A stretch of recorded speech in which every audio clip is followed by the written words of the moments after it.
இது கதையல்ல, ஒரு பெண்ணின் நசிக்கப்பட்ட வாழ்க்கை. இமயம் எழுதிய செடல் நாவல், பகுதி 1. வாசிப்பவர் ரே விஜயலட்சுமி. அத்தியாயம் 5. ஏ குட்டி, இப்படி செத்த விளக்க எடுத்தாடி. விளக்கு இல்லை, காற்றுல அணையறாப்புல விளக்க வைக்காதவன்னு பாடம் படிக்கிறாப்புல எத்தனை வாட்டி குட்டி உனக்கு சொல்கிறது? விளக்கு இன்னும் ஏற்றலை. பொய் தானா விளக்கு வைக்கணும்னு பொட்டச்சிக்கிட்டு தெரிய வேண்டாம். போ போ போய் விளக்க ஏற்றி கொண்டா. சீமை தண்ணி இல்லை. அடுப்பில் நெருப்பு இருக்கா? அடுப்பே இன்னும் மூட்டலை. சரி, சருவை எடுத்துக்கிட்டு போய் நெருப்பு எடுத்தா. இந்த இருட்டில் யார் வீட்டுக்கு போகிறதா? இருள் இறங்கிய பிறகு யாருடைய வீட்டிலும் நெருப்பு எடுக்க விட மாட்டார்கள். அதிலும் சிறுவிள்ளை என்றால் வழியில் போட்டு விடுவார்கள் என்பதால் நெருப்பு கொடுங்க என்று கேட்டாலே திட்டுவார்கள். அதனால் செடல் கிழவியையே நெருப்பு எடுத்து வரச் சொன்னாள். கிழவியும் மறுவார்த்தை பேசாமல் தெருவுக்குள் சென்று நெருப்பு எடுத்து வந்து அடுப்பை பற்ற வைத்து உலை வைத்து கொடுத்துவிட்டு சிறிது தள்ளி போய் விரித்து போட்டிருந்த சாக்கில் உட்கார்ந்து கொண்டாள். விரல் தடிமனிலிருந்த ஒரு முழ நீளமுள்ள துவரங்குச்சி ஒன்றால் கொதித்து கொண்டிருந்த சோற்றை அடிபிடித்து விடாமல், நறுக்கரிசி பட்டு விடாமல் செடல் தொடர்ந்து கிண்டிவிட்டு கொண்டே இருந்தாள். காற்று அடுப்பின் தீயை எல்லா திசைகளிலும் அலைகழித்தது. புகை அவளுடைய கண்களில் நீரை வரவழைத்தது. சலிப்பாக இருந்தாலும் அவ்வப்போது தன்னுடைய இடக்கையால் மூக்கை சிந்திவிட்டு சோற்றை கிண்டிவிட்டு கொண்டே இருந்தாள். சோறு வேகுவது பற்றியோ, காற்று தொடர்ந்து அடித்து கொண்டிருந்ததால் ஜுவாலை அடுப்பை விட்டு வெளியே தாவுவது பற்றியோ கவலைப்படாது இருந்த கிழவி, ஏ குட்டி, ஏ குட்டி, ஆச்சாடியே, ஒரு பிடிச்ச புடி அரிசியை போட்டு கொதிக்க வைக்க எம்மா நேரண்டி. பொட்டச்சிங்கிறவ திட்டு திட்டுக்குன்னு வேலை செய்ய வேணாமா? ஒரு சேர அரிசியை போட்டு பொங்கி ஏய் போகுதா? இதுக்கே இப்படின்னா செல்லப்புள்ள கட்டி ஆடை எப்படித்தான் ஊரா போக போகிறாளோ என்று தொணதொணத்து கொண்டே இருந்தாள். செடலுக்கு கிழவியின் மேல் எரிச்சல் வந்தது. அவள் எப்போது இவளை கூப்பிட்டாலும் செடல் என்றோ இந்தாடி புள்ள என்றோ கூப்பிடவே மாட்டாள். அருகில் இருந்தாலும் தொலைவில் இருந்தாலும் ஏ குட்டி, ஏ குட்டி என்றுதான் கூப்பிடுவாள். அப்படி கூப்பிடும் போதெல்லாம் இவளுக்கு அழுகையும் கோபமும் வரும். கிழவியின் முகத்தில் குத்த வேண்டும், சதை பீந்து போகும் அளவுக்கு கிள்ளி வைக்க வேண்டும் என்று வெறி உண்டாகும். ஆனால் எல்லாவற்றையும் அடக்கி கொண்டு பேசாமல் இருந்து விடுவாள். கிழவி எத்தனை முறை கூப்பிட்டாலும் ஏன் என்று கேட்க மாட்டாள். சோற்றிலிருந்து மனம் வர தொடங்கியிருந்தது. கால்களை நீட்டி போட்டு உட்கார்ந்திருந்த கிழவிக்கு வாசனை வர ஆரம்பித்ததிலிருந்து தொடர்ந்து அப்படியே உட்கார்ந்திருக்க முடியவில்லை. சிறு பிள்ளைகளைப் போல அடுப்பில் வெந்து கொண்டிருக்கும் போதே சாப்பிட பரபரத்தாள். 4-5 பிள்ளைகளுக்கு தாயான பெண் மாதிரி செடல் அடுப்பிலிருந்த சோற்றுச்சட்டியை இறக்கி கஞ்சியை கச்சிதமாக வடித்தெடுத்தாள். வரகரிசி என்பதால் நெல்லரிசி கஞ்சி போல இல்லாமல் கசாயம் போல தடதடவென்று இருந்தது. வாசனையாக இல்லாமல் மக்கள் வாடையும் அடித்தது. வடிகட்டி கல்லிலிருந்து இறக்கிய சோற்றுப்பானையை தரையில் வைத்து சிப்புத்தட்டில் ஒற்றிக்கொண்டிருந்த சோற்று பருக்கைகளை தட்டிவிட்டு சோற்றை ஆற வைக்க மீண்டும் துவரங்குச்சியால் சோற்றை கிண்டிவிட ஆரம்பித்தாள். சற்று கழித்து கஞ்சி வடித்த குண்டானிலேயே உப்பை போட்டு கலக்கி கிழவியிடம் கொடுத்து, உப்பு இருக்கான்னு பாரு, உப்பு கக்கிதா குறைதான்னு சொல்லு, இன்னும் தண்ணி ஊற்றி விழாவணுமா என்று கேட்டுவிட்டு அடுப்பின் நெருப்பை அணைத்தாள். தரையில் வழிந்திருந்த கஞ்சியின் மேல் மண்ணை அள்ளி போட்டு மூடினாள். கஞ்சியை குடித்து முடித்த கிழவி சரியாக கழனி விடவில்லை. சாணியை கரைத்த தண்ணீர் போல் தடதடவென்று இருக்கிறது என்று குறை கூறினாள். பிறகு, போதண்டியம்மா, எனக்கு சோறு கீறு ஒன்றும் வாண்டாம், வேணுங்கிறத நீ போட்டு தின்னுபிட்டு தண்ணியை ஊற்றி மூடி நாயை அலம்பிடாமல் பத்திரமா பார்த்து வையி என்று சொல்லிவிட்டு உட்கார்ந்திருந்த இடத்திலேயே முந்தானையை விரித்து போட்டு படுத்து விட்டாள். செடலுக்கும் கிழவிக்கும் என்று கோயிலை ஒட்டி கட்டியிருந்த வீட்டில் 3 ஆள் மட்டுமே நீட்டி படுக்க முடியும். அவசர அவசரமாக கட்டியதால் அடுப்படி, தண்ணீர் மேடை, விளக்கு மாடம் என்று எதுவுமே இல்லை. வெளியில் வைத்துதான் சோறாக்க வேண்டும். சோற்றை சாப்பிட்டுவிட்டு ஒவ்வொரு சாமானாக உள்ளே கொண்டு போய் வைத்த செடல் ஒரு பேச்சுக்காக கிழவியை சோறு சாப்பிட சொன்னாள்.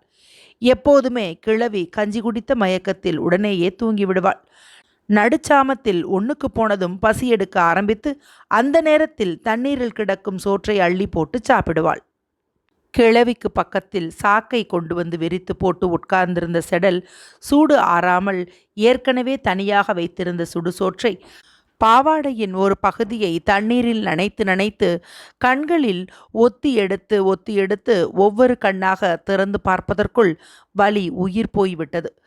நாளை காலை எழுந்திருக்கும் போது இமைகள் மூடிக்கொள்ளக்கூடாது என்பதற்காகத்தான் இப்போது சுடுசோற்றை ஒத்தடம் கொடுத்து கொண்டிருந்தாள்.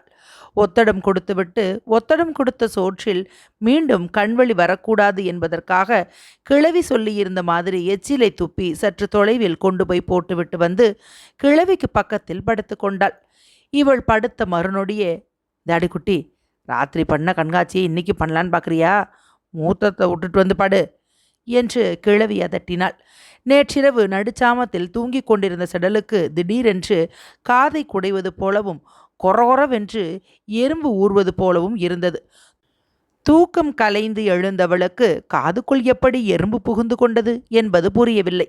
ஒன்றும் செய்ய தோன்றாமல் விரல்களை ஒவ்வொன்றாக மாற்றி மாற்றி காதுக்குள் விட்டு குடைந்தாள். என்ன செய்தும் காதுக்குள் இருக்கும் எறும்பு ஊர்வது நின்ற பாடில்லை. காற்றில்லாவிட்டால் செத்துப்போகும் என்று சிறிது நேரம் வலப்பக்க காதை மூடி வைத்து பார்த்தாள். ஆனால் தொடர்ந்து காதில் கொரகொரவென்று ஊர்ந்து கொண்டே இருந்ததால் அழ ஆரம்பித்தாள். கண்களை திறந்து பார்க்கவும் பயமாக இருந்தது. செத்த கண்ணை மூட விட்றாளா பாரு என்று முணங்கிய கிழவி காதுக்குள் 2 சொட்டு தண்ணீரை விட்டால் செத்துவிடும் என்று சொல்லி புரண்டு படுத்தாள். செடல் கண்களை திறக்காமலேயே தண்ணீர் பானை இருக்கும் இடத்திற்கு வந்தாள். கால் இடறி பானை உருண்டதும் தண்ணீர் கொட்டியதோடு பானையும் உடைந்து விட்டது. கிழவி கொலகாரி கொலகாரி என்று திட்டிவிட்டு முதுகிலும் 2 அடி கொடுத்தாள். பிறகு முடிந்தவரை வீட்டை கூட்டிவிட்டு சாக்கை கொண்டு போய் தெருவில் போட்டு படுத்து கொண்டாள். வெளியே வந்து கிழவுக்கு பக்கத்தில் நின்று கொண்டிருந்த செடலுக்கு காது வலி உயிர் போய்விடும் போல் இருந்தது. ஒன்றும் செய்ய முடியாமல் ஒன்றுக்கு விட முயன்றாள். ரொம்ப நேரம் முயன்ற பிறகுதான் வந்தது. அதில் கொஞ்சம் பிடித்து இடப்பக்கமாக தலையை சாய்த்து வைத்து கொண்டு வலது காதில் விட்டாள். சிறிது நேரத்தில் காதுக்குள் கொரகொர சத்தம் நின்று போயிருந்தது. வீட்டுக்குள் போகாமல் கிழவிக்கு பக்கத்தில் படுக்காமல் மிரண்டு போய் உட்கார்ந்திருந்தவளுக்கு அருகில் நின்றிருந்த வேப்ப மரத்தில் பிசாசு ஏதாவது இருக்குமோ, நடுராத்திரியில்தானே அவை ஊருக்குள் வரும் என்ற எண்ணம் வந்ததும் பயத்தில் உடம்பு நடுங்க ஆரம்பித்தது. நாய் குந்தலில் உட்கார்ந்திருந்தவள் 2 முட்டிக்கால்களுக்கும் இடையே தலையை கவிழ்த்து உட்கார்ந்தவள் அப்படியே தூங்கி போனாள். கிழவியை ஒட்டி படுத்த செடல் கிழவியை சீண்டி கதை சொல்லச் சொல்லி நச்சரித்தாள். கதை சொல்ல மறுத்து கிழவி 1000 சாக்குப்போக்கு சொல்லி பார்த்தாள். இவள் பிடிவாதமாக இருக்கவே வாயை திறந்த கிழவி, எதுக்கடி குட்டி சூலாம் இப்படி அப்புன்னு அப்புது? கதை சொல்லு. விளக்கில் நவசீம தண்ணி இருந்தா எடுத்தா? இல்லை. இல்லாட்டி போகுது, விளக்கையாவது இப்படி எடுத்தா?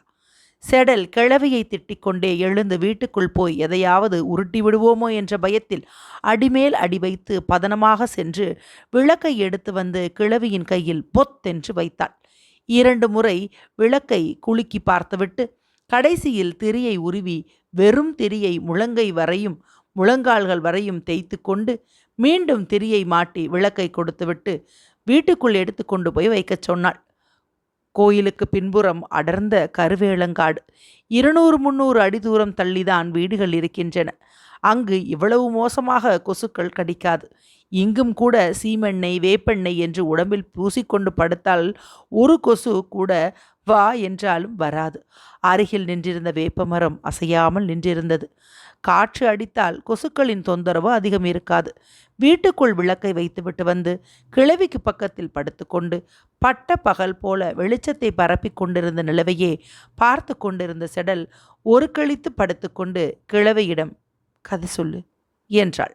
கொசுக்கடியும் புழுக்கமுமாக இருக்கும்போது பேசிக்கொண்டிருந்தாலாவது நேரம் போவது தெரியாமல் இருக்கும் என்ற எண்ணத்தில், நேத்திக்கு எங்கடி விட்ட என்று கிழவி கேட்டாள். செடல் கதையை எடுத்து கொடுத்ததும், ஆமாண்டி, நேத்திக்கு விட்ட இடம் நினைவுக்கு வந்துருச்சு. கதையை தூங்கிடாமல் கேட்கணும். தூங்கிவிட்டு அப்புறம் எங்கடி கதை சொன்னன்னு திருப்பி கேட்டால் சொல்ல மாட்டேன் என்று சொன்னவள் தொண்டையை செருமிக் கொண்டு சொல்ல ஆரம்பித்தாள். ஆதித்த வாரம் ஆடி மாதம் அமாவாசை அன்னைக்கு ஞாயிற்றுக்கிழமையும் அதுவுமா 18 நாள் சண்டைக்கு முன்னால் ஒன்று கண்ணேகன்னு பெத்தெடுத்த மகனை பழி கொடுக்க சதி வந்து நேத்துதேன்னு சொல்லி 5 பூம்புறா நாயக்கண்ணி. ஐயோ! நான் என்ன செய்வேன்? நான் யாருமற்ற பாவியானே!